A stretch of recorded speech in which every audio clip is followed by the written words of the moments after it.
Bonjour à tous, voici la suite des aventures Minute Papillon en vidéo. Aujourd'hui, je vais prendre un petit peu de temps pour me présenter et mieux présenter Minute Papillon.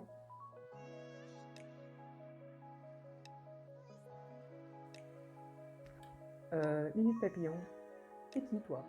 Donc voilà, je suis Evelyne François et je suis institutrice primaire de formation. Mon parcours a fait que je m'interrogeais énormément sur plusieurs thématiques sans trop savoir un petit peu quoi, mais c'est surtout de vouloir améliorer mes pratiques. J'ai très rapidement commencé un certificat en gestion de conflits positifs avec les jeunes de 5 à 17 ans.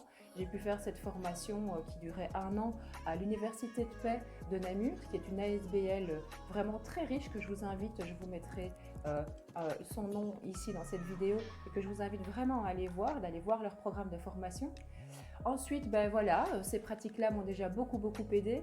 J'ai commencé bien par quelques années après plutôt, j'ai commencé mon master en sciences de l'éducation et donc depuis 5 ans, je suis également diplômée en sciences de l'éducation, ce qui m'a permis vraiment de prendre du recul par rapport à ma profession, par rapport à ce qu'on fait au quotidien et à peut-être plus facilement mettre des mots sur ce que je pratiquais déjà depuis quelques années et alors pouvoir peut-être même aller vers d'autres choses. Grâce à tout ça aussi, du coup, mon parcours a un petit peu bougé. Quand je parle de ça, je parle vraiment du terrain même. J'ai travaillé dans l'enseignement spécialisé, j'ai travaillé dans les contrées un peu plus lointaines de Bruxelles, parce qu'il faut savoir donc oui que je suis bruxelloise, j'oublie de le dire, c'est pas très grave. Et, euh, et puis maintenant, je suis dans l'enseignement secondaire comme coordinatrice de projet où je mets en place le portfolio. Alors ce portfolio, ça fait 10 ans que je le pratique, donc vous avez bien compris, dans l'enseignement primaire ordinaire, je l'ai également testé dans l'enseignement spécialisé et donc maintenant dans l'enseignement secondaire. C'est donc une grande aventure. J'en suis devenue également formatrice au CECP.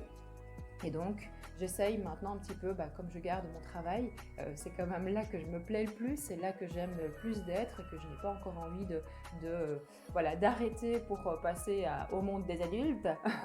Eh bien, du coup, j'essaye de trouver une autre manière de vous apporter des informations sur ce portfolio qui questionne beaucoup de monde, qui continue à me questionner aussi également. Donc voilà, c'est un grand partage que sera donc ce groupe. Alors ce groupe s'appelle Minute Papillon. Mais Minute Papillon, pourquoi Minute Papillon? En voilà une question qu'elle est bonne.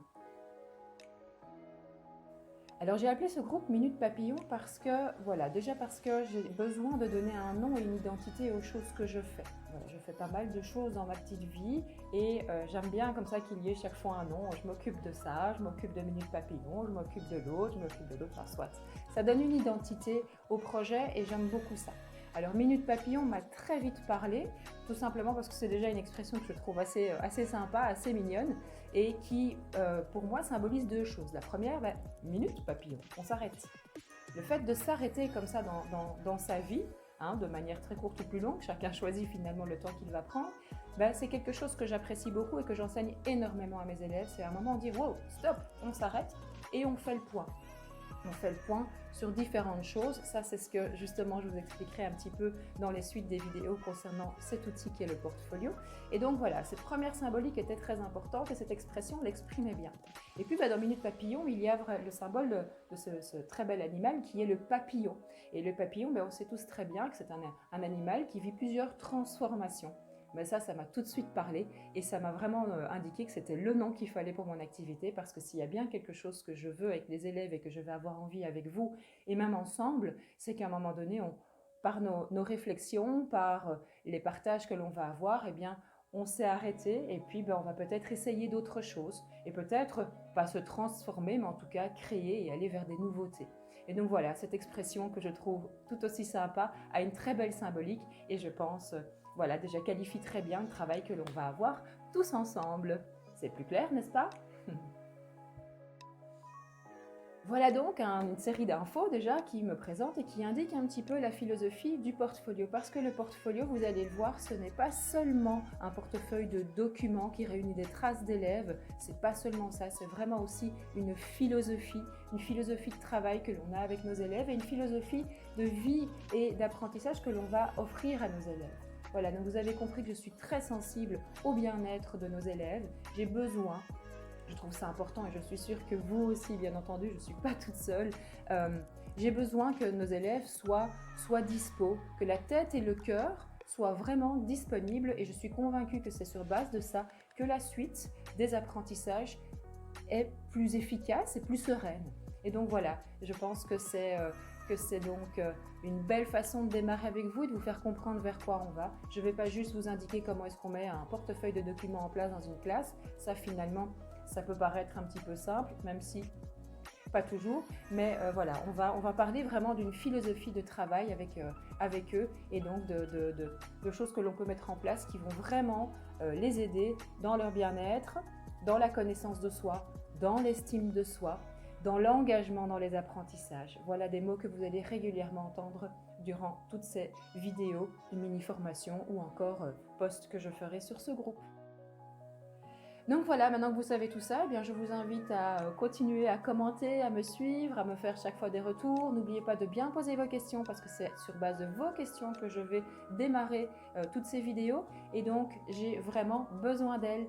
N'hésitez pas à inviter vos camarades, vos amis, vos collègues. Ça peut être aussi des parents qui ont peut-être des questions ou qui ont peut-être... Qui sait que mes conseils vont peut-être un petit peu leur servir aussi. Voilà, c'est à vous de voir un petit peu, mais allez-y, invitez, et plus on sera, et plus ça interagira. Mais en tout cas, ce sera beaucoup plus sympa et le partage beaucoup plus riche. N'hésitez pas à répondre, n'hésitez pas à vouloir partager des choses, vous me montrez, mais je dis, bah, c'est ok, allez-y, partagez sur le groupe, c'est génialissime. Vos démarrages, vos débuts d'expérience sont d'une richesse incroyable parce que ça permet de montrer qu'on peut le faire, qu'on peut y arriver. Ça va? Donc voilà, je vous remercie pour votre soutien et je vous dis à la semaine prochaine. Ciao!